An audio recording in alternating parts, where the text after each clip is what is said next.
Hi, welcome to our channel where we share the most intriguing stories. When a quiet farmer inherits his family's land, he doesn't expect war until a power-hungry HOA sets its sights on his soil. Fake maps, midnight trespassing, and a tow truck standoff ignite a battle for the soul of rural freedom. This isn't just a fight for land, it's a stand for principle.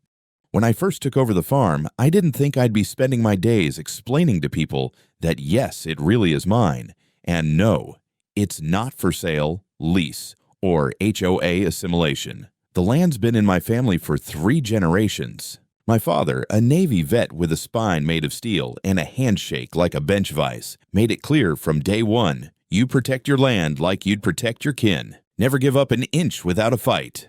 He'd learned that the hard way after being swindled out of 20 acres in the 80s by a slick-talking developer. It took him 5 years and 2 lawsuits to get it back. That experience burned into me like a brand. Don't ever let them take what's yours. I'm not some backwoods recluse. I used to be a structural engineer in Fort Worth, worked on big city projects, high-rises, bridges, concrete foundations deeper than most people's life goals. But after Dad passed, I gave it all up. Packed my tools and my quiet disdain for meetings, and moved out here to take care of the farm. It was never really a question. Some inherit a house, some a fortune.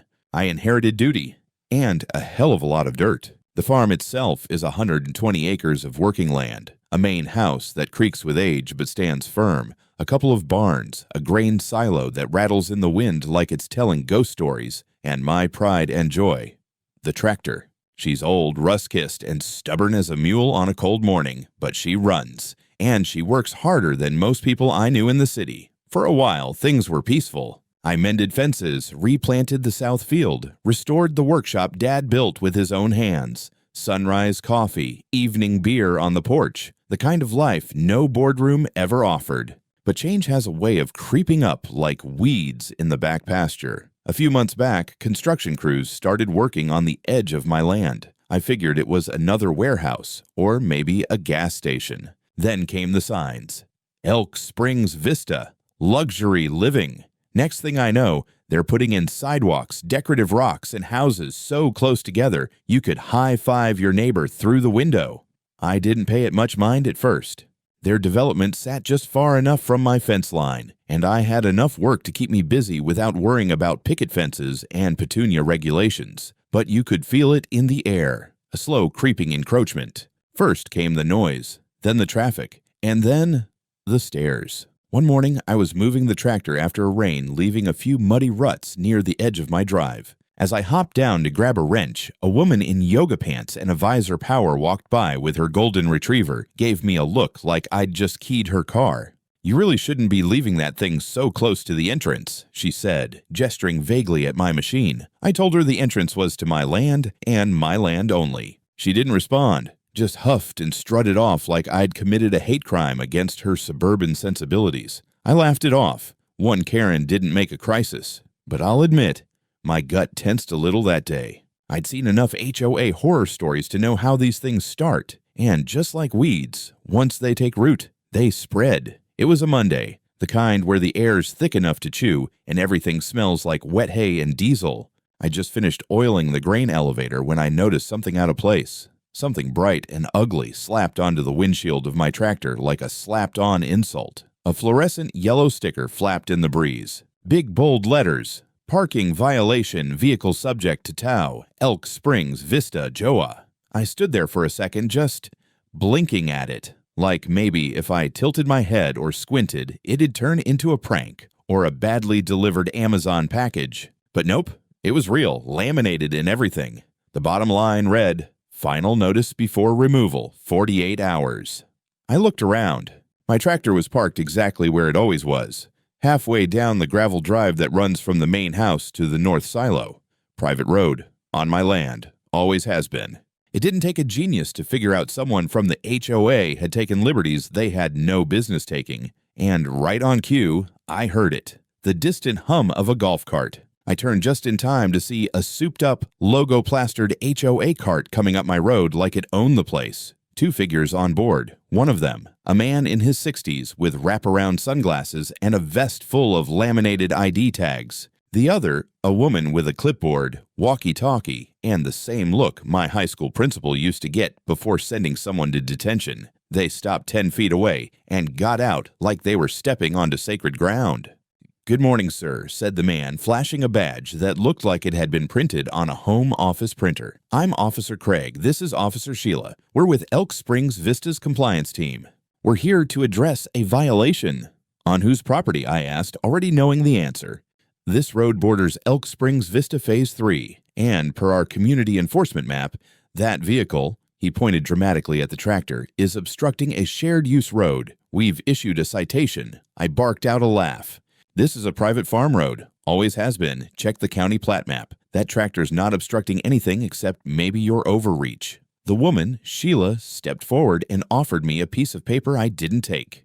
"If the vehicle is not moved within 48 hours, we'll be authorized to initiate tow procedures." "Authorized by whom?" I snapped. Sheila pursed her lips.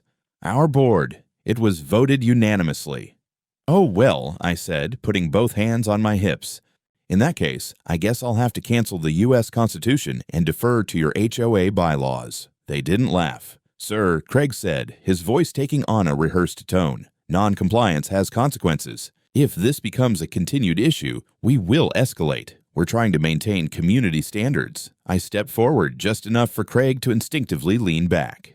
"You're standing on my land. You came here in your toy car, slapped a violation on my tractor, and now you're quoting community standards. I'm not in your community. You got that?" Neither responded. Instead, Craig made a note on his tablet, and Sheila clicked her walkie, mumbling something unintelligible into it. Then, without another word, they got back in their cart and rolled off, slow enough to make a statement. I watched them disappear down the gravel, heart starting to beat a little faster, not from fear, but from the sheer absurdity of it all. Then, out of instinct, I walked back to the house, poured a glass of iced tea, and pulled up the footage from my barn's security cameras. That's when things stopped being absurd and started being criminal.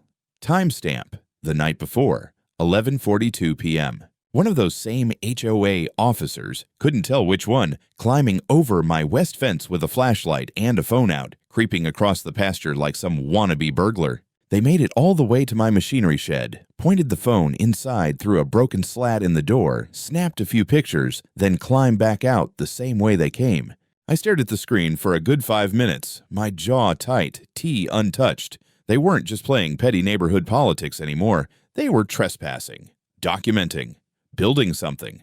A war was brewing, and they had no damn idea who they were picking a fight with. The next morning, I drove straight to the county land records office. I wasn't in the mood for any more conversations with HOA clowns who thought clipboards made them gods. If someone was going to start rewriting reality, I needed hard paper to shove right back in their face. The clerk behind the counter looked like he'd rather be anywhere else but there. When I gave him my parcel number and explained what was going on, he gave me a raised eyebrow and said, "HOA trouble?" I nodded. He sighed like it wasn't the first time he'd heard it that week. Just a moment. 10 minutes later, I had everything: county-approved plat maps, historical ownership records, zoning designations, and a copy of the original easement filing for the access road that ran to my grain silo. My dad had submitted that back in 1982 with his usual all-caps handwriting on the margin notes. I couldn't help but smile when I saw it. The road was clearly marked: private agricultural use, no public access, and not included in any shared infrastructure agreements.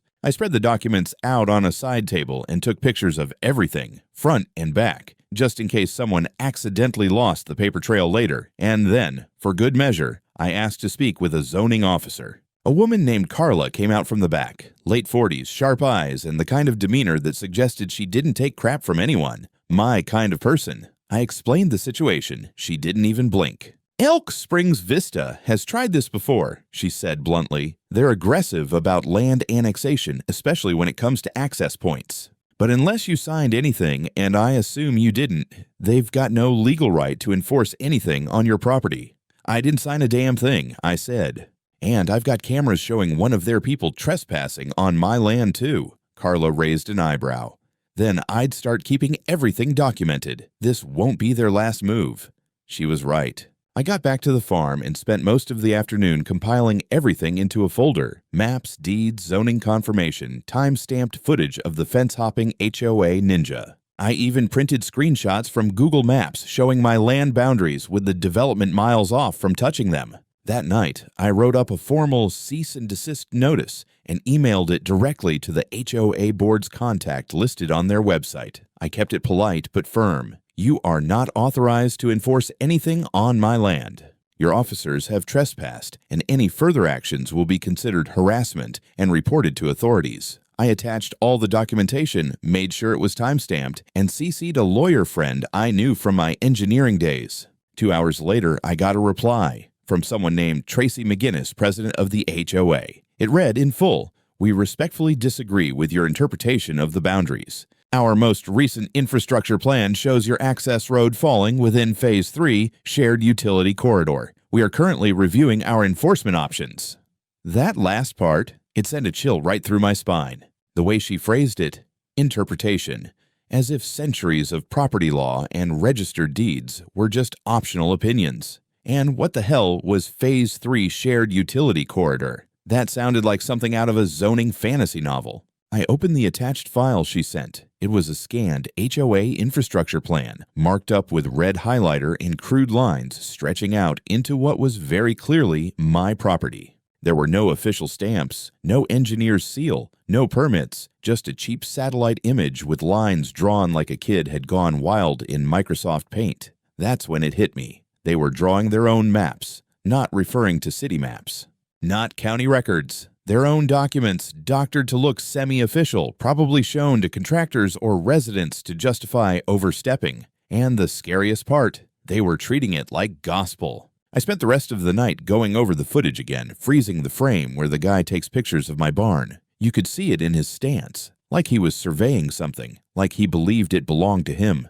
By the time the sun came up, I had 3 thoughts in my head. 1, they were playing dirty. 2, they were just getting started. 3, and they had no clue how stubborn a Randall farmhand could be when you tried to steal his land. I just finished feeding the cattle when I heard the grinding sound of tires on gravel. Not my usual kind of noise. Heavier, angrier. I stepped out from the barn and felt my stomach knot up the second I saw it. A damn tow truck. Big, ugly, and flanked on either side by 3 people in matching reflective vests. The same compliance officers from Elk Springs Vista. Craig was in front again, his sunglasses glinting like some low-budget villain. Sheila followed behind, holding a phone up like she was live-streaming the second coming. And the third guy, some meathead with a clipboard and shaved head, looked like he was there strictly for intimidation.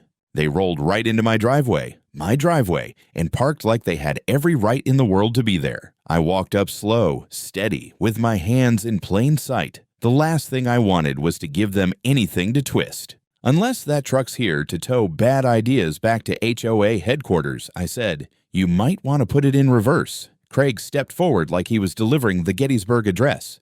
"Mr. Nick Randolph, as previously stated in our notice, your tractor is in violation of Elk Springs Vista ordinances.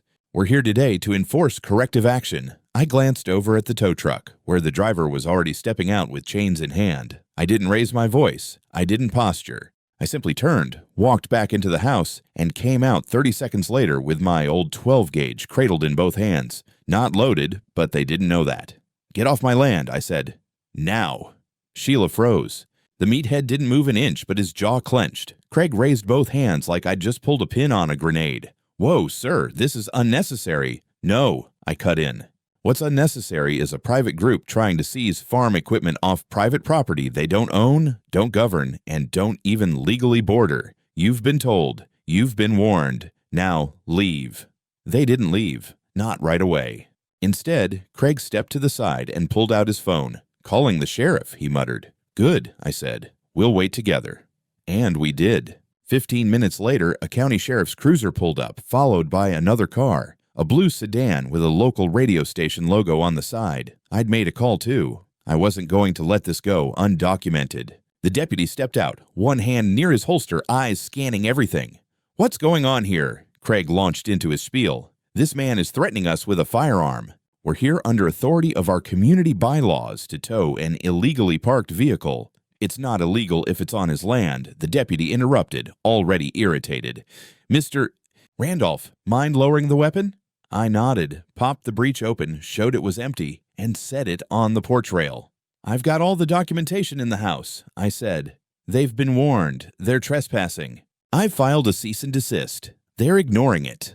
The reporter from the radio station, a woman named Hannah I'd spoken to that morning, started snapping pictures, capturing everything. I could see the HOA crew getting twitchy. That wasn't part of their plan. Their kind of pressure only worked in the shadows, when no one was watching. The deputy went over the paperwork I gave him. Zoning maps, video stills, the forged plan from HOA. He whistled under his breath. "They really brought a tow truck?" I nodded. He walked back over to Craig and the others. "You're all leaving. Now. This land isn't part of your HOA, and if you step foot here again, I'll be the one putting you in the back of my truck." They argued, briefly. Craig tried to sputter something about pending litigation and civil enforcement rights, but the deputy shut him down like a seasoned bartender dealing with a belligerent drunk. The truck reversed out of my drive with a groan and a cloud of dust. The compliance officers followed like wet rats, leaving a leaking boat. Hannah got every frame. As soon as they were gone, the deputy turned back to me. "You did good staying calm, but they're going to push harder now. Just be ready." "Oh, I'm ready," I said, glancing at the empty shotgun and the tractor beside it. I was born for this kind of fight. 3 days later, the envelope showed up like a snake in my mailbox, thick, certified, and stamped with a return address that made my blood pressure rise. Elk Springs Vista Homeowners Association Legal Division. Inside was a copy of a formal complaint filed with the county, naming me as an individual exhibiting aggressive, threatening, and unsafe behavior in proximity to a residential community. Apparently, I was now a security concern, a threat to neighborhood cohesion, and, my personal favorite, an armed obstructionist. They'd even included a screenshot of me holding the unloaded shotgun, cropped just right, of course, so you couldn't see that I was standing on my porch or that it was pointed at the ground the entire time. I laughed once. Then I stopped laughing. This wasn't about stickers anymore. This was a coordinated legal assault. I called Chris Miller, an old friend from my engineering days who'd switched to law when he realized courtrooms were just construction sites full of suits.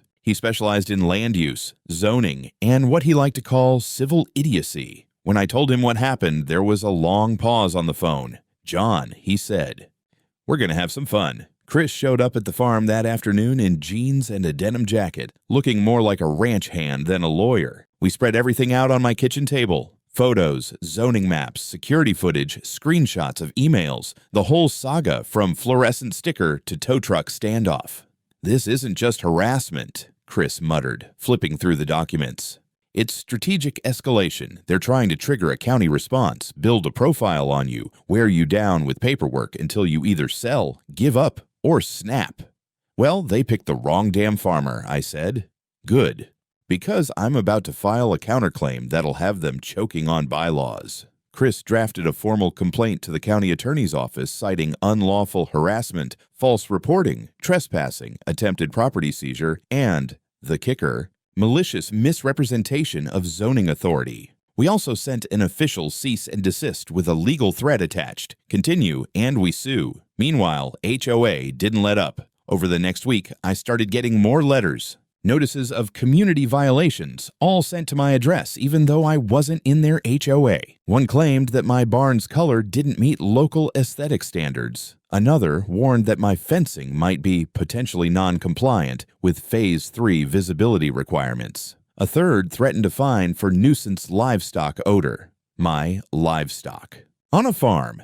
They weren't just being petty. They were trying to bury me in red tape. Then came the kicker. I got a call from a zoning inspector. Apparently, HOA had filed a formal request for an emergency property inspection, citing health code violations, vehicle storage issues, and even, get this, possible black market diesel fuel storage. The inspector sounded exhausted. "I'm sorry, mister. Randolph, we're required to follow up when enough complaints are filed, but this is clearly a fishing expedition." "Come by," I said. "Bring a clipboard and an appetite.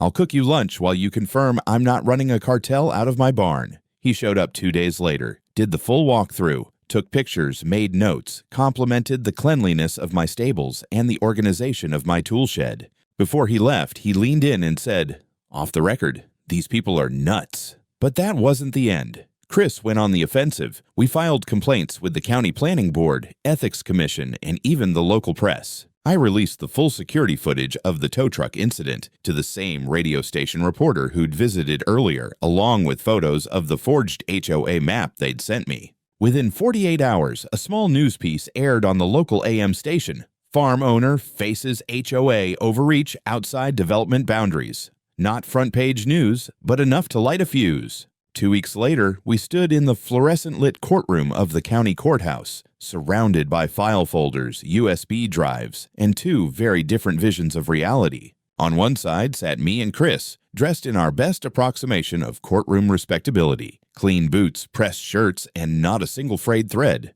Across from us was the HOA's full circus. Their lawyer, two compliance officers, and Tracy McGinnis herself, president of Elk Springs Vista HOA, perched on the edge of her seat, like she thought the bench would knight her for civic valor. The hearing was supposed to be about the restraining order they'd requested against me. They claimed I was dangerous, unstable, threatening the safety of their community. Chris had already submitted over a dozen counter documents, videos, emails, maps, timestamps, statements. But the real fireworks started when the judge asked for any visual documentation supporting your claims of shared infrastructure. Their attorney pulled out the same sloppy map I'd seen in the email, the one with the red highlighter lines blurry, satellite image, and laughably fake zoning overlays. He slid it forward like it was the Declaration of Independence. Chris didn't even wait for permission. He stood up, held the copy aloft, and said, "Your Honor, this map is fraudulent. Not only is it unsigned and unstamped, but the zoning overlays conflict with the official county plat, which we've submitted here." He handed the judge a clean, sealed county map. Real signatures, real stamps, real boundaries. The judge looked between the two maps like he'd just been shown a forged driver's license made with crayons. "Do you have an engineer's seal on your document?" the judge asked the HOA attorney. There was a pause. "No, but it was prepared by our internal planning team." "Not acceptable," the judge cut in. "This is a legal proceeding. I don't recognize informal planning notes as zoning authority." Tracy bristled in her seat. "Your Honor, we're simply trying to uphold community standards." Chris raised a finger. "May I?" The judge nodded. Chris walked over to the projector, plugged in a USB, and brought up a paused frame from our security footage. There, in full HD, was an HOA officer climbing my fence at night, shining a flashlight into my barn and snapping photos. Then Chris played an audio clip recorded from my phone the day of the tow truck debacle. You could clearly hear one of the officers say, "You either comply, or we bury you in paperwork. You won't have time to shovel your own dirt." There was a beat of silence so sharp you could hear someone's pen drop. The judge leaned back, took off his glasses, and looked directly at Tracy. "Ma'am," he said, "you brought this complaint, but from what I've seen, you have trespassed, fabricated enforcement authority, misrepresented documents, and initiated a campaign of coordinated harassment against a private landowner." Tracy opened her mouth, closed it again. The lawyer beside her started sweating bullets. Chris wasn't done. "We're filing a civil countersuit today, Your Honor," he said. "Malicious prosecution, intentional infliction of emotional distress, unauthorized entry, attempted seizure of property, and fraudulent misrepresentation." The judge nodded slowly. "You're well within your rights." He then turned back to the HOA team. "I strongly suggest you secure legal counsel with real land use experience. Because if this goes to trial, you're going to need it." By the time the hearing adjourned, Tracy looked like someone had poured bleach on her political ambitions. Craig and Sheila wouldn't even make eye contact with me. We walked out into the sun, Chris with a grin on his face. "That," he said, "is how you crush an HOA with their own binder." I didn't smile back. Not yet. We'd won a round, sure, but they weren't done. And neither was I. The courthouse was packed tighter than a feed silo after harvest. I didn't expect a crowd. Hell, I figured it'd be me, Chris, a bored judge, and the HOA side squirming through whatever excuse they'd cooked up for the day. But apparently word had spread. A few local papers picked up the story after that AM radio segment, and now folks were treating the case like a civic rodeo. Chris and I walked in through the front, past a couple of TV vans and a woman holding a homemade sign that read, "Keep your HOA off my hay." I gave her a respectful nod. Inside, the tension hit different. Tracy McGinnis was back, dolled up in a cream blazer and pearl earrings like she was auditioning for suburban royalty. Her entourage looked like they belonged at a gated golf club fundraiser, not in court. Meanwhile, I wore my cleanest jeans, a button-down shirt, and a belt buckle my dad left me. One that said, "Texas builds, Texas fights."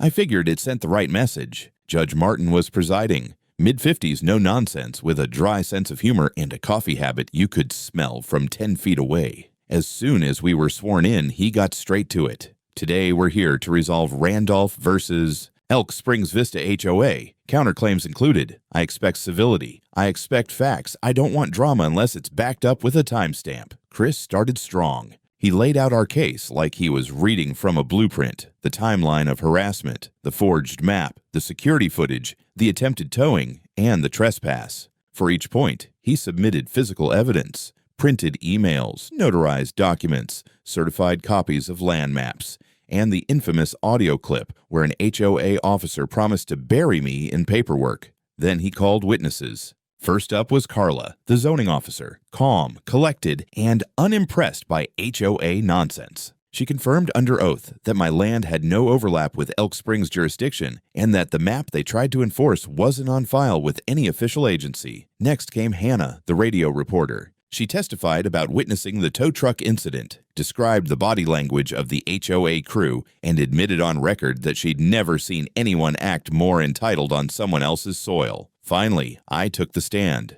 I talked about my family's history with the land, my father's battles, the sweat we'd poured into the soil. I explained how I didn't want to fight, just to be left alone to run my farm without HOA stormtroopers measuring the angle of my tractor tires.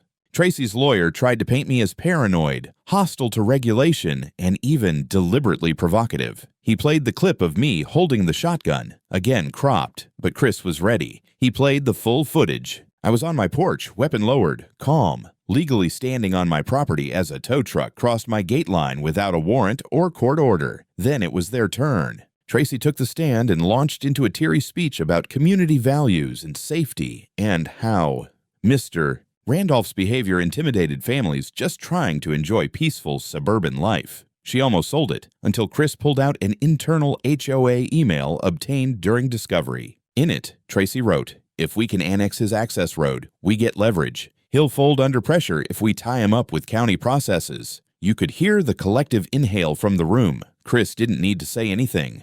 The email spoke louder than any cross-examination ever could. Judge Martin recessed for lunch. When he returned, he looked like a man who'd eaten a sandwich and made a decision. "In my courtroom," he said, "we deal in facts, not fantasies. The plaintiff has provided ample evidence of trespass, harassment, document falsification, and attempted abuse of enforcement power. This was not neighborhood maintenance. This was predatory expansion under the guise of civic concern." Then he banged the gavel. "Judgment in my favor. $450,000 in damages awarded. Legal fees covered. Permanent injunction against any future HOA enforcement actions on my land." The room erupted, not into cheers, but a slow, collective exhale. Even the court clerk cracked a smile. Tracy looked like she'd swallowed a lemon whole. Craig and Sheila were nowhere to be seen. Rumor had it they'd already been asked to resign. Chris turned to me, whispering, "Let's frame that judgment and hang it next to your shotgun." I didn't answer, but I was already thinking about the sign I'd be putting up at the gate. 3 weeks after the verdict, I installed the sign. Heavy-gauge steel, welded onto a 4-inch post, dug 4 feet deep, concreted in, and bolted down like I expected someone to take a run at it with a truck. Maybe I did. The letters were laser-cut, tall and proud, and they said exactly what needed saying. Private farm. Not zoned residential, not your HOA. Try again and bring a judge. I stood there for a long time just staring at it.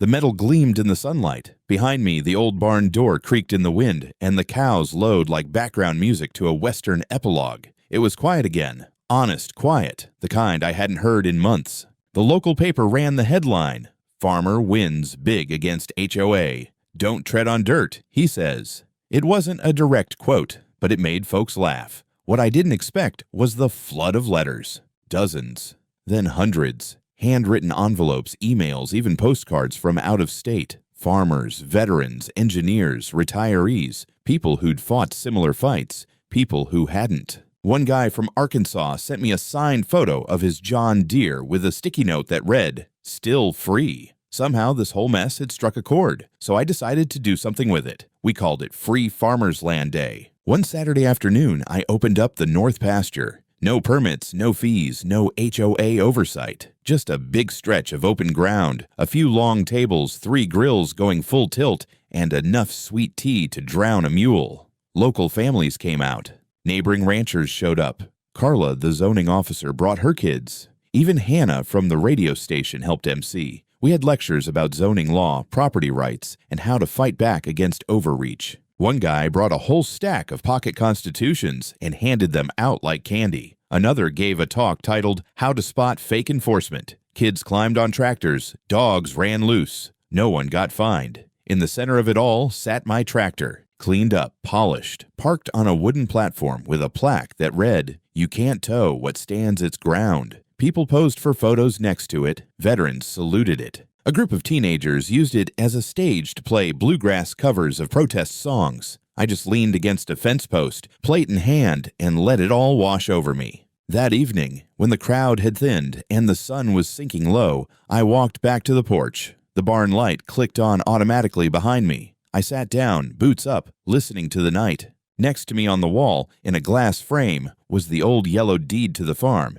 and just below it, my dad's handwritten sign that used to hang over the workbench. Don't yield to thieves. Not an inch. I'd kept that promise, and now the whole damn county knew it.